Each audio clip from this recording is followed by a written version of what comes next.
Hello everyone. Today I'm here again to discuss one interesting topic, that is your hypersensitivity reactions. So I guess most of you might have studied regarding this hypersensitivity reactions, or most of you might have experienced in your day-to-day life regarding these reactions which are taking place inside our body. Fine. So this is one interesting topic because if you look at hypersensitivity reactions, so basically they are of four types, starting from type 1, type 2, type 3 and type 4. Fine. Now the interesting thing is that all these four types of hypersensitivity reactions, they progresses inside our body by using different mechanisms. Fine. You cannot say that type 1 is quite similar to type 2 or type 2 is similar to type 3 and so on. The thing is that they occur inside our body, and the progression of that particular hypersensitivity reactions in our body is by different mechanisms, means all of them have a different mechanisms. Fine. So that is why it is quite interesting to know all the mechanisms, how they are basically happening inside our body, or what are the signs and symptoms, what type of immunoglobulins are basically taking place in those hypersensitivity reactions. So we will basically discuss regarding that.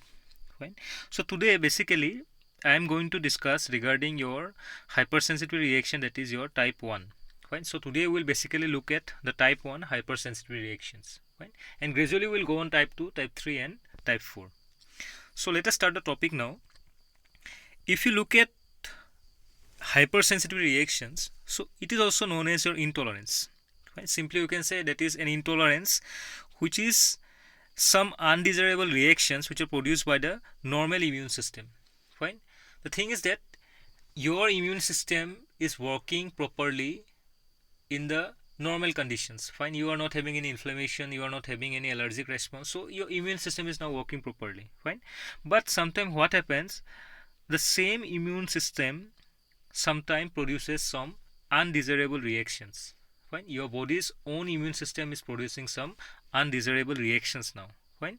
So that reaction can also include allergies. Fine. So what happens during allergies? So as allergies happens, allergies taking place because sometimes some antigen get attached to your antibodies, and ultimately your immune system will show some allergic reactions or allergic response. Fine. So that also comes under your hypersensitivity. And also autoimmunity. So you know about autoimmunity now. So autoimmune disorders, there are different types of autoimmune disorders like your rheumatoid arthritis. So what is happening there? Your body's own immunity is now acting against the body's cell. Fine. So this is how you can say your immune system is now producing some undesirable reactions. Fine. The normal immune system of the body is producing some undesirable reactions. And also you can say that this is an overreaction of the immune system. Fine. Now when your immune system overreacts, so what happen, they can produce some hypersensitivity reaction. So that is why it is said that that is an overreaction of the immune system. Fine. So now what happens when your immune system is overreacting, so that reaction can be now damaging. Fine. That can cause damage to your cells, that can cause damage to your tissues, that can be uncomfortable some during the cases of allergies. Fine. So what happens during allergies, the person can experience the process of itching, it can go for redness, or it can go for, you can say, swollen limbs or swollen, you can say, place. So what happened, that is an uncomfortable process, and also it is occasionally fatal. Fine. So if these hypersensitivity reactions are not treated, so ultimately they can be life threatening to the patient. Fine. So that is why when your immune system is overreacting, so in that process what happens, it can be damaging to the cells and tissues, it can be uncomfortable, you can feel uncomfortness, and also it can be life threatening. Fine. So now if you look at hypersensitivity reactions, so what happens, these type of hypersensitivity reactions basically occur because of repeated antigen exposure. Fine. The thing is that when the same antigen is repeatedly entering your body, so what happens, this type of inflammatory immune response takes place. Fine. Suppose you have been exposed to a particular antigens once in your lifetime. Fine. Now again, if the same antigen is entering or trying to enter your body, So what happens? Your immune system will try to show some inflammatory response. Fine. So because of the repeated invasion of that similar antigen. Fine. So ultimately what will happen? This can lead to some tissue damage of the host cell.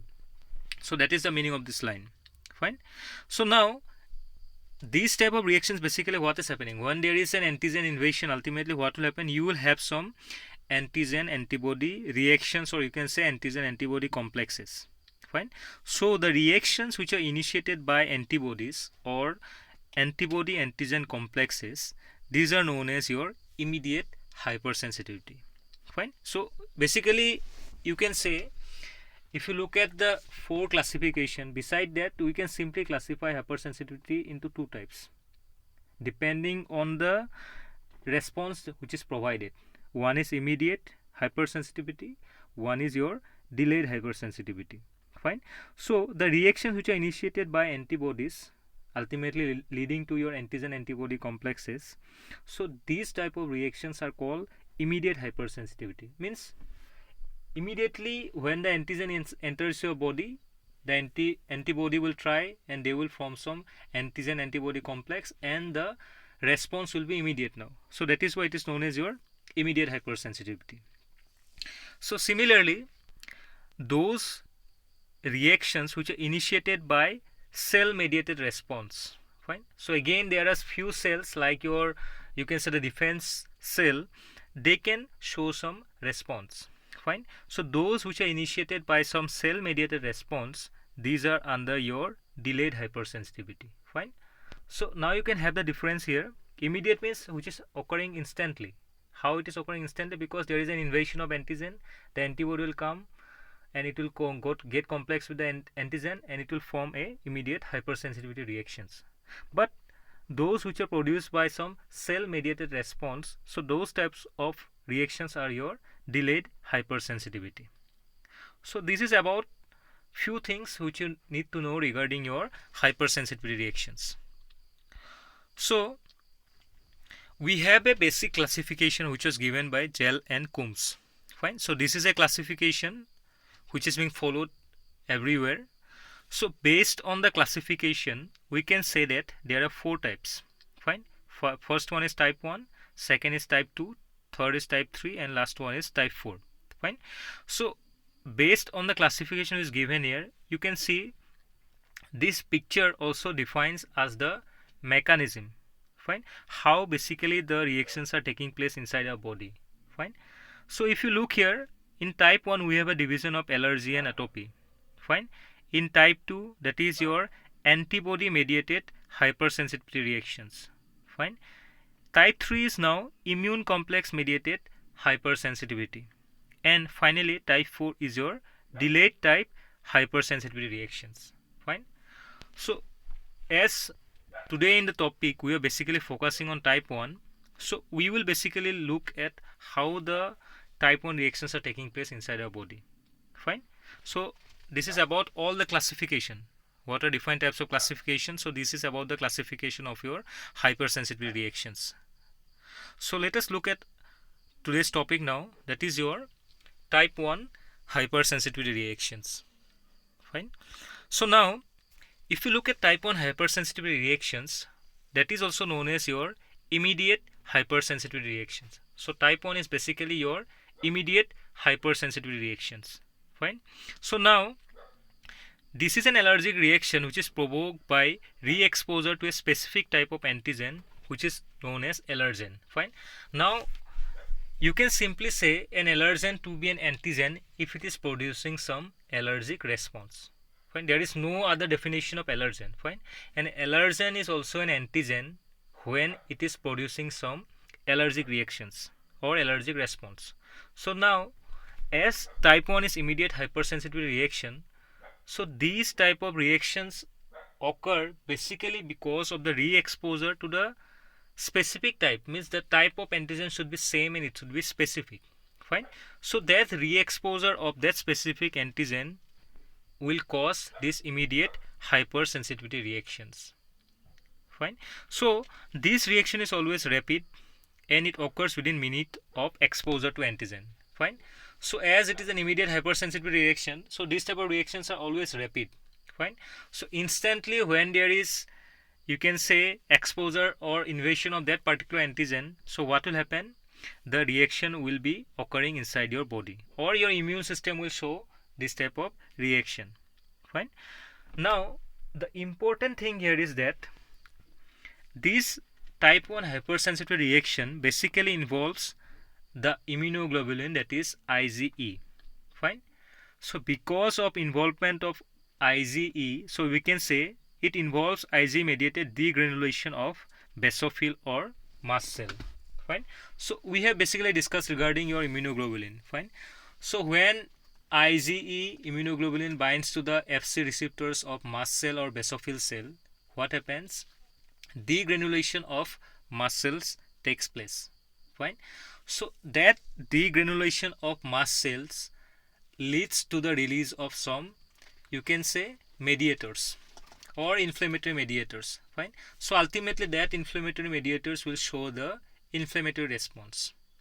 Fine. So that is why it is written here that it involves IgE mediated degranulation of basophils, or you can say mast cell. Fine. Now again, if you look at type 1, so type 1 reactions can occur in two forms. One is your anaphylaxis and the second one is your atopy. Fine. So now we will basically look at what is anaphylaxis and what is your atopy. Fine. So now if you look at anaphylaxis, it is an acute, potentially fatal and a systemic manifestation of immediate hypersensitivity reactions. So simply you can say, so these reactions is usually associated with antigens that are directly introduced into systemic circulations. The thing is that if you are directly introducing any antigens to the systemic circulations, so this might lead to your anaphylaxis. So we have the examples of a drug, that is your penicillin. Fine. So sometimes what happens, some patients are allergic to penicillins. Fine. So this is how your allergic reactions is taking place because of this anaphylaxis. Means you are directly injecting penicillin to the patient's blood. So ultimately what will happen, they can show some anaphylactic reactions which comes under your type 1 hypersensitivity. So besides your penicillins or besides drugs, so we have some other seafoods and some peanuts. Fine. Which can also have the tendency to produce these anaphylactic reactions. Fine. So beside the drugs, we have also some foods like the seafoods and some peanuts which can also produce this type of anaphylactic reactions. Fine. So now what happens, it basically occurs when an antigen or simply an allergen, it binds to the IgE cell on the surface of mast cell. So ultimately it will release your mediators. So as I've already told, what happens, basically when the allergen binds to the IgE, you can say immunoglobulin, so first of all the first step is that cross-linking will take place. If the allergen is same, on repeated exposure of the same antigen, what will happen, cross-linking of, you can say, immunoglobulin IgE will take place. Fine. So they will bind to the Fc receptors and ultimately they will cause degranulation of the mast cell. Fine. And ultimately you can have the inflammatory response. So this is about your anaphylaxis. So the next point is your atopy. Fine. So atopy, simply you can say that some individuals have an tendency to develop hypersensitivity reactions. Means you can say that some individuals are always having hyperactive of their immune system, means they are always hypersensitive. So that is the meaning of the word atopy. Fine.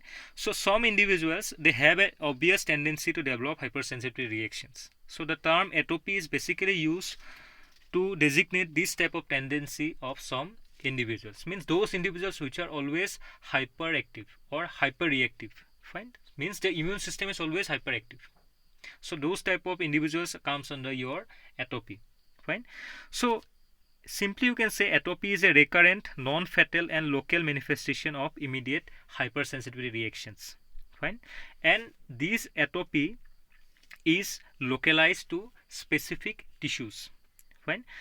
So what I've already told you, that as few individuals have a hyperactive immune system, so what will happen, those atopic individuals will produce high level of immunoglobulin IgE in response to an allergen if you compare the same allergen entering inside a normal person.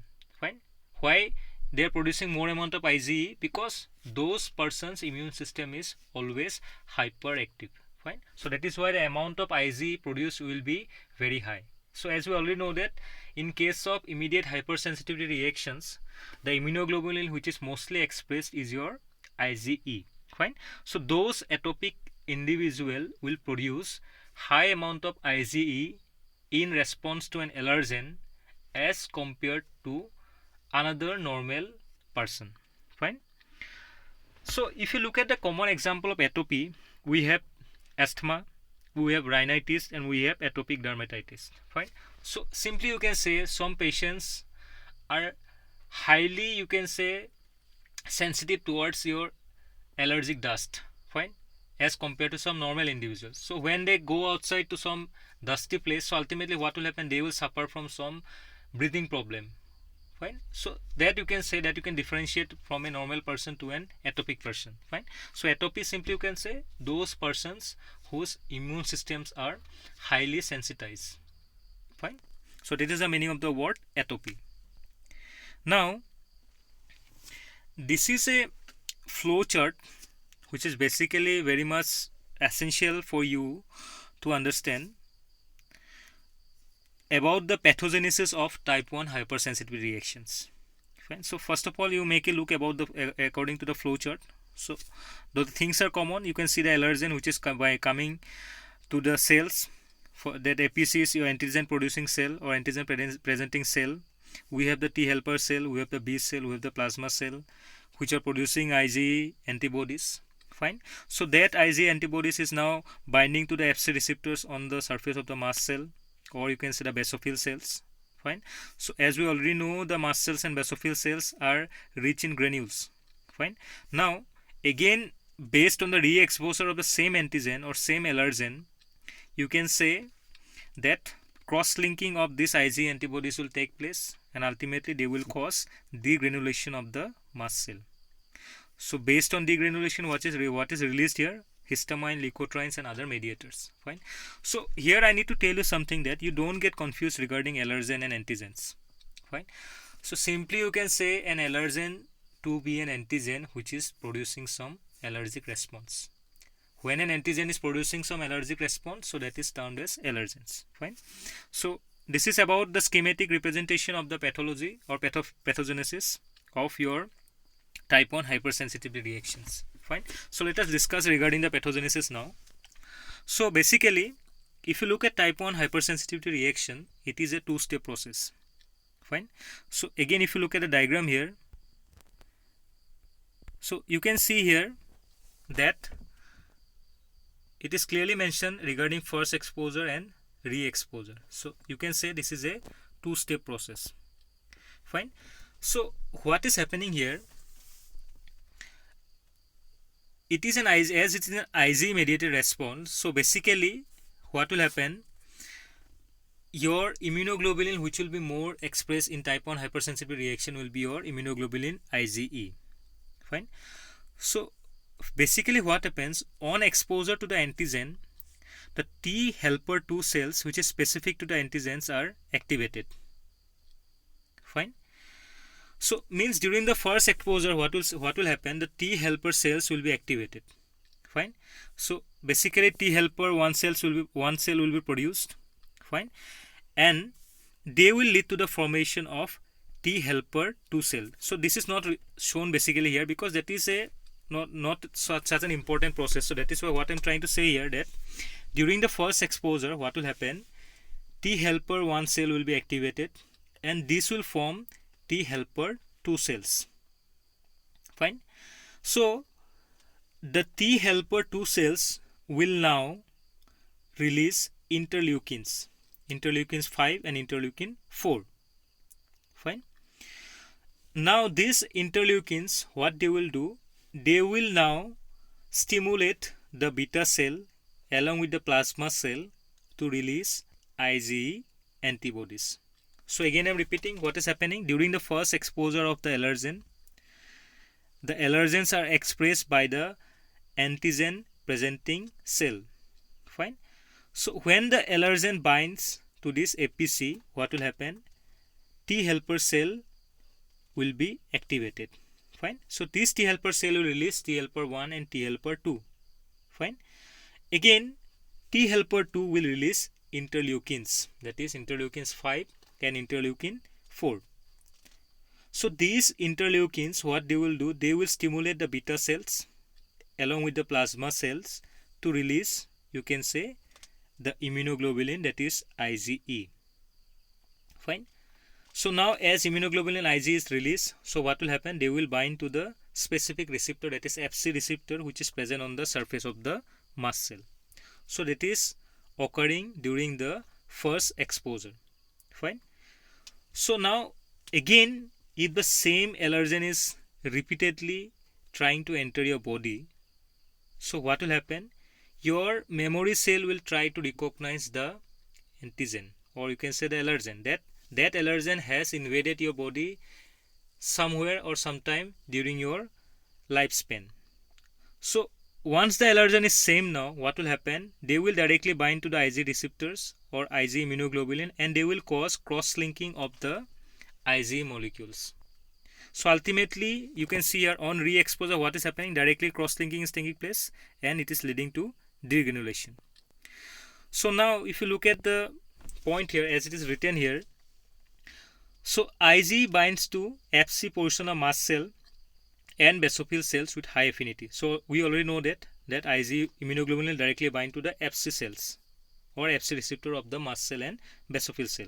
Now on re-exposure of the same antigen, what will happen? The allergen cross-linking will take place. As I've already told that your memory cell will try to recognize whether the allergen is same or not. Fine. So if the allergen is same, now what will happen? The allergen will bind to the Ig immunoglobulin and it will cause cross-linking of two Ig molecules. Fine. So based on the cross-linking, what will happen? This will lead to degranulation of basophil cell and mast cell, and ultimately what will be released? Your mediators like histamine, they will be released. Fine. Now that histamine is responsible for showing the hypersensitivity responses. Fine. Means if you are having the feeling of some itching or swelling or rednessness, that is because of histamine. Fine. So that is what is written here about the initiators. Fine. Initiators means those things which will initiate your type 1 hypersensitivity reactions. Fine. So the initiators of type 1 reactions is known as your allergens. Fine. So simply, as I have already told that antigens will be defined as allergen if they have the tendency to produce some allergic response. Fine. So now what can be the example of allergens? So we can say the allergens can include plant proteins or pollens like foreign serum and vaccines. It can contain in certain foods like eggs, milk, seafoods, some nuts, some drugs like penicillins and local anesthetics, some insect products like venoms from bees, webs and ants, etc. So you try to differentiate that. You can see that some people are highly allergic to some certain seafoods. Fine. So that comes under atopic individual although, but what is happening that after ingestion of that particular seafood, they will try to show some immediate hypersensitivity reactions. Fine. So these comes under your initiators. So initiators means simply we can say those substance or those products, either that is food products or drugs, which can initiate your type 1 hypersensitivity reactions. Fine. Now let us come to the effector cells. Means those cells which are basically involved in your type 1 hypersensitivity reactions. So basically if you look at the effector cells, we have the mast cell, basophil cells and eosinophils. These are the main cells or main effector cells in anaphylaxis. So as we already know that all these three cells, they have some cytoplasmic granules. Fine. And these granules are the major mediators of allergic reactions. But considering the three cells, mast cells are the prime mediators of anaphylaxis. Means based on mast cell, basophil cells and eosinophils, the mast cells are you can say the prime mediators of anaphylaxis. Fine. Now these mast cells are found throughout the connective tissues, which are particularly near the blood and also in the lymphatic vessels. So if you look at the effector cells, so mostly we can say the mast cells, they are highly responsive, or they are highly responsible for showing type 1 hypersensitivity reactions. Now let us look at the mediators of anaphylaxis. So this is one important thing, that which type of substances or which type of mediators are basically responsible for showing your type 1 hypersensitivity reactions. Fine. So if you look at some of the mediators, we can see we have histamine, we have slow reacting substance of anaphylaxis, we have serotonin, we have eosinophilic chemotactic factors of anaphylaxis, and we have also prostaglandins and thromboxanes. Fine. So all these components are basically the mediators of, you can say, anaphylaxis or type 1 hypersensitivity reactions. So we know that histamine, what is the effect of histamine when it is released? So that is most important mediators of anaphylaxis, and it can cause vasodilation, it can cause capillary permeability, and also it can cause smooth muscle contraction. Fine. So ultimately what is happening during asthma, we are having contraction. So that smooth muscle contraction is basically carried out by histamine. Now slow reacting substance of anaphylaxis. So this slow reacting substance of anaphylaxis, they are basically produced by your leukocyte. Fine. So which is the principal mediators of bronchoconstriction. Fine. So if you look at the drugs which are basically used in asthma, we have leukotriene antagonists like montelukast, jarfelukast. So why it is given basically. Fine. So this slow reacting substance of anaphylaxis, they have a tendency to produce leukocytes. Fine. So these leukocytes now have the tendency to cause bronchoconstriction, and ultimately it can lead to your asthmatic attack. Again, if you look at serotonin, so they are basically found in the preformed cell, in the mast cell. Fine. And they can also cause smooth muscle contraction. Fine. So again, this serotonin has also some, you can say, inflammatory responses. Now we all know about prostaglandins and thromboxanes. So they can cause bronchoconstriction as well as they can cause aggregation of platelets. Fine. So why I have said these things here, because depending on the mediators, you can have different type of allergic responses. Fine. So these are few of the mediators which are basically responsible for anaphylaxis, or you can say type 1 hypersensitivity reaction. Now if histamine is released, ultimately you can have smooth muscle contraction. If slow reacting substance of anaphylaxis is released, you can have some asthmatic attacks. Fine. So likewise, the different mediators can show different response.